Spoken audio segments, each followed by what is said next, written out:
말씀 앞에서 경외함으로 주께 홀로 섭니다. 오늘도 우리가 전심으로 우리의 마음을 다해서 주께 함께 예배하며 찬양하기 소망합니다. 우리같이 우리의 심령을 고백하시면서 다같이 예수로 나의 구주 삼고 주께 찬양 드리시겠습니다.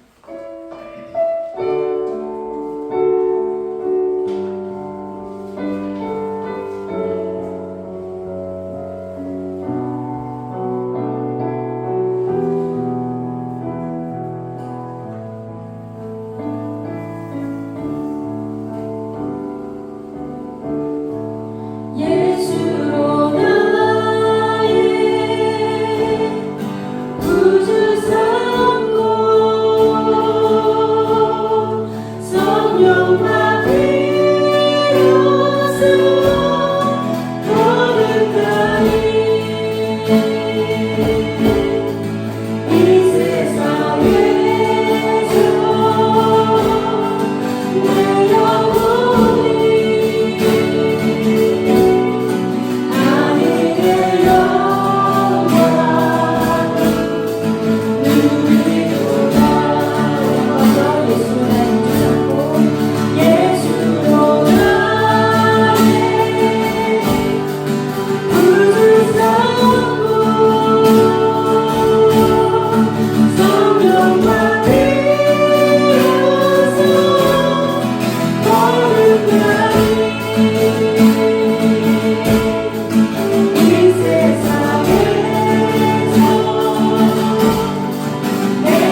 주님 정하신 이 기쁜 날에 전심을 다해서 우리가 주께 함께 찬양하며 예배드리시겠습니다.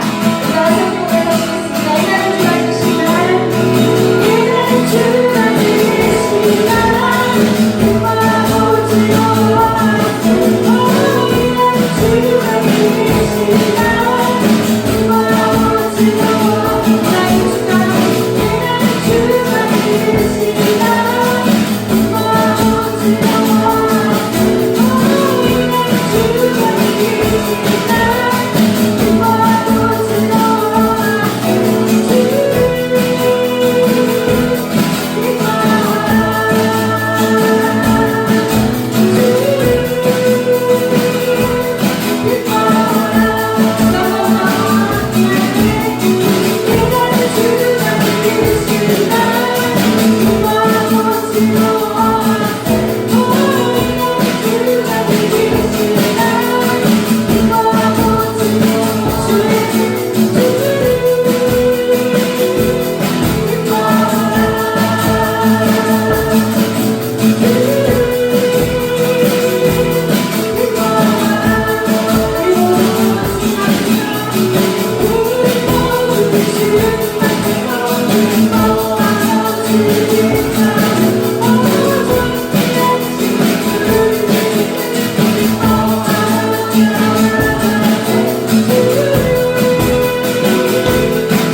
주님 계신 곳에 나가니 찬양 들리며 그 성소에 들어가 주의 얼굴 배우리 그 얼굴을 배울 때 주님의 은혜 넘치네 엎드려 고백하네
오직 주님만이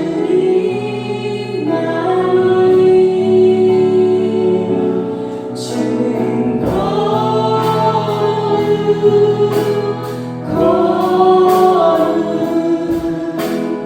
영광 받으소서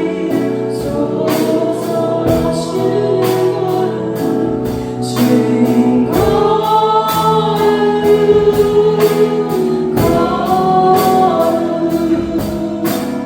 오직 주님만이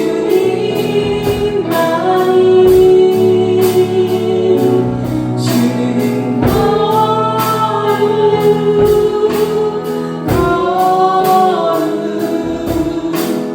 영광 받으소서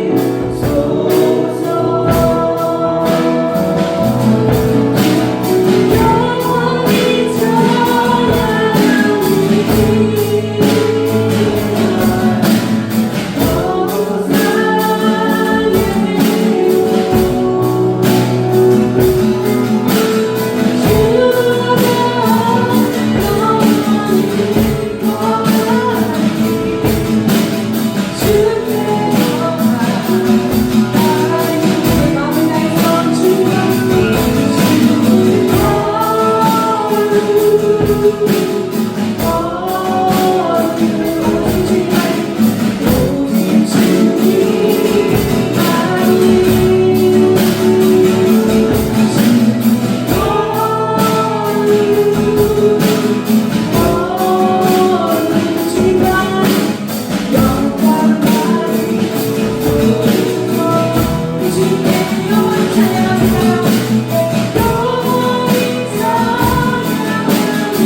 예레미야서를 묵상하고 있습니다. 예레미야서는 우리가 처음 하는 묵상이라서 낯설기도 하고 또 신선하기도 하고 그런 것 같습니다. 솔직히 말하면 생소함이 조금 더 큰 것 같습니다. 그럴 수밖에 없는 것이 예레미야 선지자가 활동했던 장소와 시대가 우리와 너무 멀어서 우리에게 어려울 수밖에 없습니다. 그래서 지난주에 제가 여러분에게 예레미야서에 대한 배경을 말씀드렸지만 충분하지는 않았습니다. 여전히 여러분이 본문만 가지고 말씀을 이해하고 묵상하시는 데에는 어려움이 있으셨을 것 같습니다. 저도 크게 다르지 않았습니다. 그래서 대학원에서 공부할 때 샀었던 이스라엘의 역사라고 하는 두꺼운 책이 있는데 책장에서 꺼내서 다시 뒤적여 보았습니다. 이게 얼마만인가 싶기도 한데 다시 이렇게 보니까 얼마나 좋던지 너무너무 재밌게 읽고 있습니다. 그러나 저희 책장에는 예레미야서에 대한 그 설교집이나 주석이나 참고가 될 만한 책들이 거의 없구나라는 것을 보았습니다. 그만큼 저부터가 예레미야서에 대해서는 읽기만 했었지 설교하거나 연구하거나 했던 것은 소홀했던 것 같습니다. 그런데 이렇게 다시 묵상하면서 또 설교를 준비하면서 예레미야서를 천천히 보고 또 생각하고 하니까 정말 귀한 말씀들이 많구나 라고 하는 것들을 깨닫습니다. 그리고 제가 젊은 시절에 들었던 그 주옥 같은 설교의 본문들이 여기 있었구나 라는 생각들 다시 발견하면서 그때 그 시절이 많이 떠오르기도 했습니다. 북왕국 이스라엘이 722년에 아수르에게 멸망하게 되어집니다. 남유다는 히스기야 왕이 저항하며 버티게 되어집니다. 그러나 그가 죽은 후에야 산헤립으로부터 그 가혹한 보복을 피할 수 있었습니다. 히스기야의 뒤를 이어서 그의 어린 아들 므낫세가 왕위에 오르게 됩니다. 므낫세는 친아수르 정책을 펼치게 됩니다. 아수르에 저항하지 않고 기꺼이 신하가 되기로 결정을 합니다. 속국처럼 이제 유다가 변하게 되어집니다.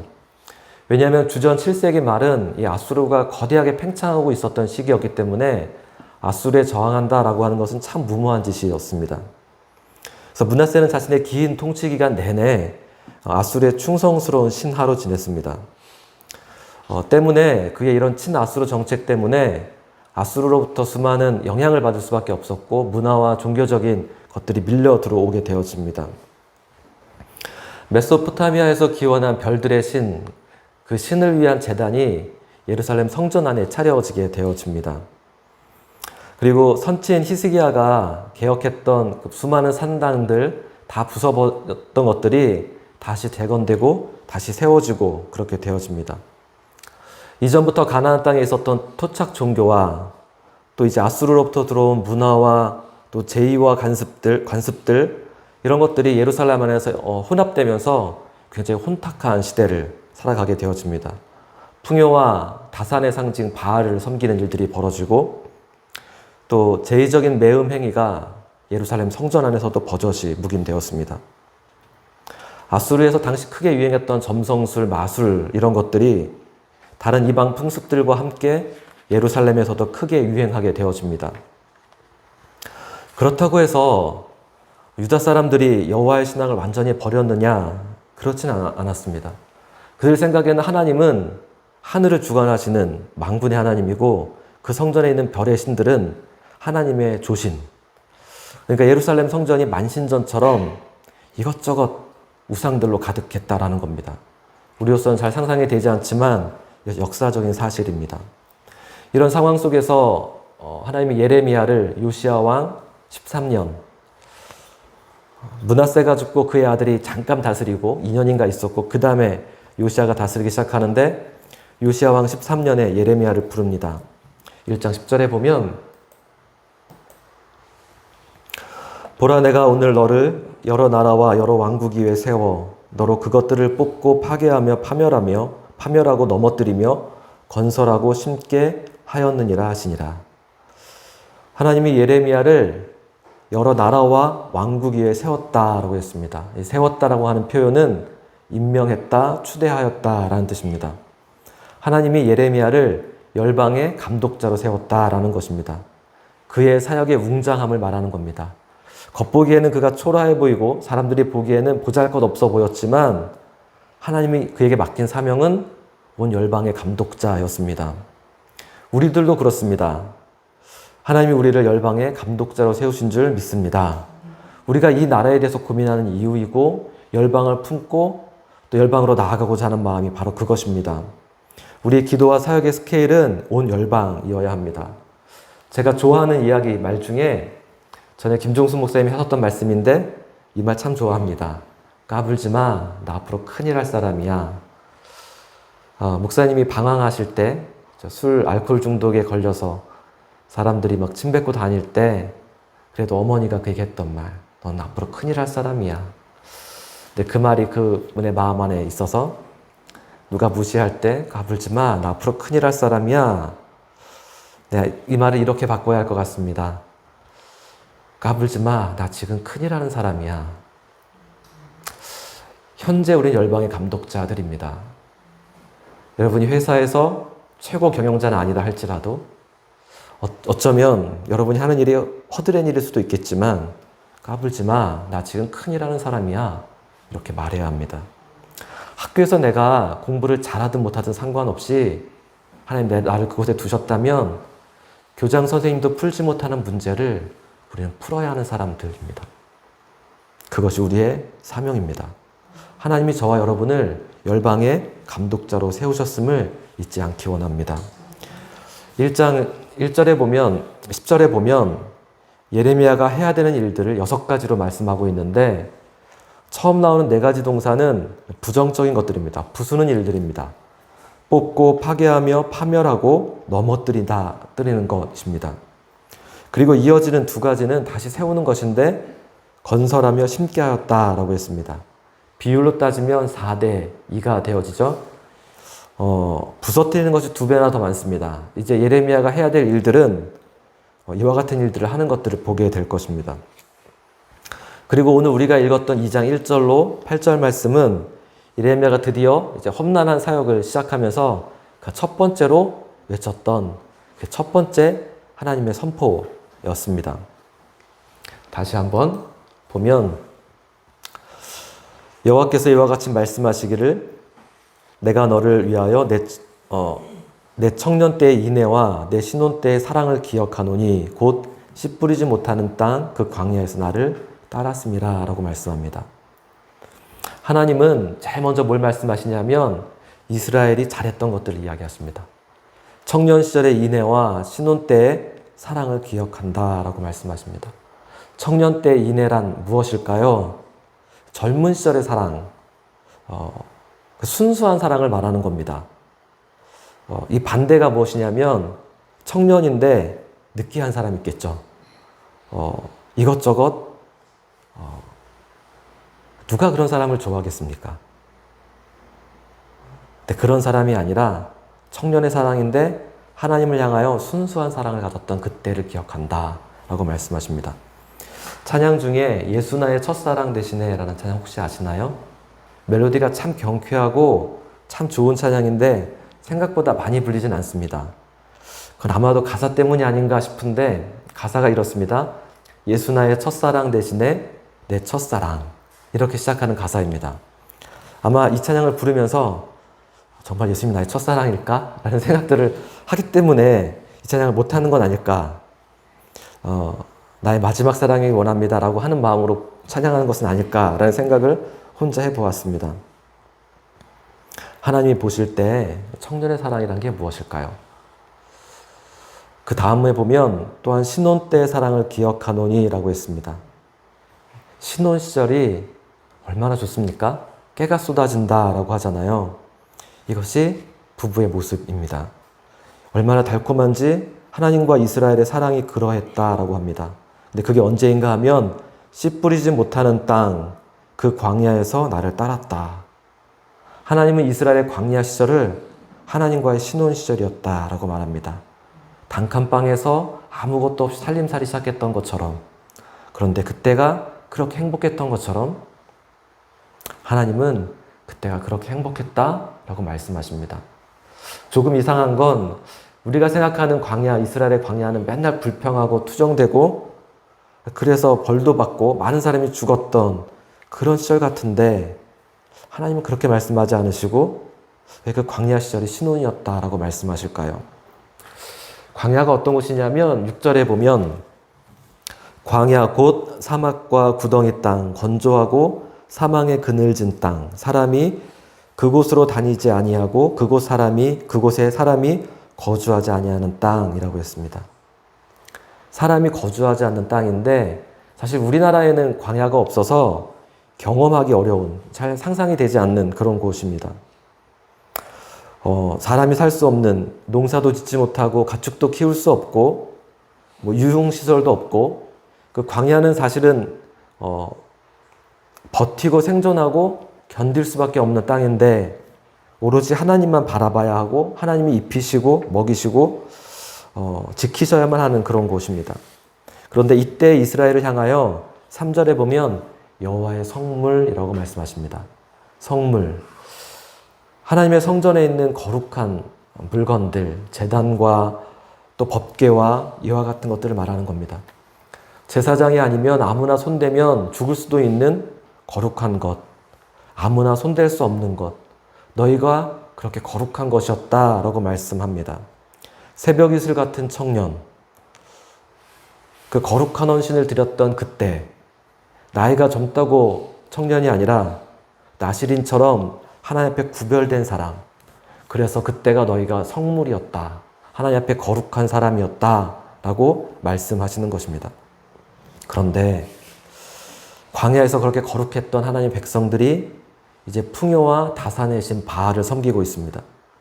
부유함에 취해서 하나님을 구하지 않습니다. 하나님 그것을 일컬어 음란함이라고 말씀하십니다. 조금 더 구체적으로 13절에 보면 이렇게 말씀합니다. 내 백성이 두 가지 악을 행하였나니 곧 그들이 생수의 근원된 나를 버린 것과 스스로 웅덩이를 판 것인데 그것은 그 물을 가두지 못할 터진 웅덩이들이니라. 하나님은 생수와 같은 살아있는 물과 같은 분이십니다. 이스라엘이 그런 생명의 근원으로 나아가야 되는데 그 물을 버리고 스스로 웅덩이를 팠다라고 하는 겁니다. 그 웅덩이를 파서 물을 가두려고 하지만 그것은 터진 웅덩이였다. 18절에 보면 내가 시올의 물을 마시려고 애굽으로 가는 길에 있음은 어찌 됨이며 또 내가 그 강물을 마시려고 아수르로 가는 길에 있음은 어찌 됨이냐. 애굽에는 나일강이 흐릅니다. 아수르에는 유프라테스 강이 있습니다. 문명의 젖줄이라고 말하는 강물입니다. 그 물을 얻고 싶어서 너희가 애굽으로 가고 있고 아수르로 가고 있다라고 말하는 겁니다. 그런데 그 물을 갖다가 너희 터진 웅덩이를 채울 수 있겠느냐라고 말씀하는 겁니다. 왜 강대국을 의지하느냐? 아무 도움도 되지 못하는 왜 그들을 바라보고 있느냐라고 말씀하는 것입니다. 이스라엘이 광야에 있을 때는 늘 하나님을 의지했습니다. 그때는 반석에서 물이 솟아났습니다. 언제나 어디서나 하나님께만 나아가면 목마르지 않았습니다. 그런데 지금 주변의 강대국들을 의지하는 겁니다. 예레미야를 포함해서 구약의 선지자들이 하나같이 말하는 것은 왜 이스라엘이 열방을 의지하냐라고 말하는 겁니다. 제가 이전에는 그런 생각 못했는데 우리가 한미동맹에 지나치게 목을 매는 것은 아닐까 하는 생각이 이번에 처음 들었습니다. 우리 손에 성조기가 들려있고 이스라엘 국기가 들려있어 있다면 하나님이 그걸 기뻐하실까라는 생각이 그냥 문득 들었습니다. 우리가 열광 속에 살아가기 때문에 우리가 우리 안보를 지키기 위해서 외교도 필요하고 또 동맹도 필요하지만 그보다 먼저 있어야 하는 것은 하나님을 의지하는 것입니다. 이스라엘은 발정난 동물처럼 욕정에 헐떡이며 거짓된 풍요와 복을 약속하는 바알에 빠져들어갔습니다. 앞서 말씀드린 대로 아수르의 지배를 받으면서 온갖 우상들이 예루살렘 성전 안에 들어와서 그들의 타락한 문화가 그 땅 가운데 들어가 버립니다. 하나님이 그들을 부르십니다. 4장에 보면 여호와께서 이르시되 이스라엘아 내가 돌아오려거든 내게로 돌아오라. 내가 만일 나의 목전에서 가증한 것을 버리고 내가 흔들리지 아니하며 진실과 정의와 공의로 여호와의 삶을 두고 맹세하면 나라들이 나로 말미암아 스스로 복을 빌며 나로 말미암아 자랑하리라. 우리가 돌아갈 곳 하나님, 여호와 하나님이십니다. 하나님께로 돌아가려면 가증한 것을 버리고 흔들리지 말며 진실과 정의와 공의로 살라라고 말씀하십니다. 그렇게 하면, 너희가 그렇게 하면 다른 나라들이 나로 말미암아 복을 빌 것이고 나로 말미암아 자랑할 것이다 라고 말씀합니다. 세번역 성경으로 보면 이 뜻이 더 분명해지는데, 너희가 하나님 앞에서 진실하게 살고 공평하고 정의로 살아가면 세계 여러 나라들이 나 주를 찬양할 것이다. 그리고 그들이 나로 말미암아 복을 받을 것이다 라고 말씀하는 겁니다. 하나님의 백성들의 삶을 통하여서 열방이 회복된다라는 것입니다. 이스라엘이 진리와 정의와 공의로 삶을 살아가게 되어지면 이스라엘 주변의 나라들이 하나님께로 돌아온다라는 겁니다. 전도와 선교는 이렇게 이루어지는 겁니다. 지금 이스라엘이 어떨까요? 이스라엘 하면 떠오르는 생각이 진실과 공의와 그런 것일까요? 그것은 주변의 나라들을 보면 됩니다. 지금 이스라엘의 주변에 있는 나라들이 하나님을 찬양하고 하나님께 나아가고 있다면 이스라엘은 이 말씀대로 살아가고 있는 것입니다. 사실 이 말씀은 믿음의 공동체를 향해서 하시는 말씀입니다. 교회를 향해서 하시는 말씀입니다. 지금 한국 교회가 진실과 정의와 공의로 살아가고 있는가? 그것을 알 수 있는 방법이 있습니다. 교회 주변의 사람들이 하나님께로 나오고 있는가? 그걸 보면 되어집니다. 혹시 그렇지 못하다면 우리가 하나님 말씀하시는 진리와 정의를 잃어버린 것입니다. 하나님 말씀하시는 진리와 정의는 무엇일까요? 아모스 5장 24절, 오직 정의를 물같이 공의를 마르지 않는 강같이 흐르게 할지어다. 물을 담지 못하는 터진 웅덩이를 파고 있지 말고 너희가 그렇게 할 것이 아니라 물의 근원된 나로부터 말미암아 그 물이 이 땅 가운데 흘러가게 하라 라고 말씀하시는 겁니다. 하나님이 물의 정의의 근원 되십니다. 그 마르지 않는 강을 흐르게 하라 라고 말씀하는 겁니다. 그 공의가 무엇일까요? 2장 34절에 보면 너희 치맛자락에는 가난한 사람들의 피가 묻어있다 라고 말씀하십니다. 너희 치맛자락에는 가난한 사람들의 피가 묻어있다. 너희가 가난한 사람을 핍박하고 빼앗고 무시하고 심지어 죽이고 있다라고 하는 것입니다. 5장 27절 28절에 보면 남을 속여서 빼앗은 재물로 번창하고 거부가 되었으나 고아의 억울한 사정을 무시하고 가난한 사람들의 권리를 지켜주지 않고 있다라고 말씀합니다. 하나님 말씀하시는 공의는 힘없고 가난한 사람들에게 공평한가? 그들이 지금 공평하다고 말하고 있는가? 약한 사람들이 기회가 있는가? 가진 사람들이 그것을 베풀고 있는가? 그것입니다. 한국교회가 지금 그렇게 하고 있는가? 하나님을 섬긴다고 하면서 부지 중에 풍요와 다산의 신을 따라가고 있는 것은 아닐까? 저는 한국교회가 늘 자랑스럽고 늘 긍정하고 싶고 늘 지지합니다. 그러나 이렇게 묻게 되는 것은 우리가 예레미야서를 묵상하고 있기 때문에 그렇습니다. 같이 기도하시겠습니다. 말씀 앞에서 경외함으로 주께 홀로 섭니다.